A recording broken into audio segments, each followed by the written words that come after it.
So if you're a Keap user and you've been starting to use the new email builder, you may come across this issue that could be frustrating if you did not know how to fix it. So you put in an email in the builder and it looks great, spaced out by paragraphs. You either send it or you preview it, and this is what happens. It crushes all those spacings. So you go back in here and you're like, okay, I'm going to redo that. I'm going to go back up here and I'm going to go and put those spacings in, and I'm going to preview it again. Come back in here, and again, it crushes those spacings. How do we fix that? Well, the simplest way to do that, and what I can think is the only way to do that, is when you go back, you hold down Shift, and then you hit your enters.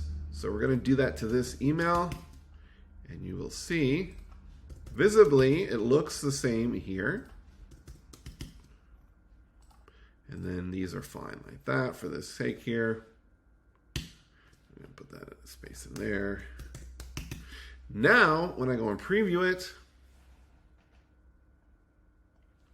the spacings are intact.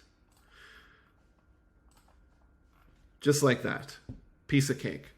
If you like this video, please like and subscribe to the channel. Got a question or further clarification you need, please put it in the comments. I'd be happy to help. Thanks for watching.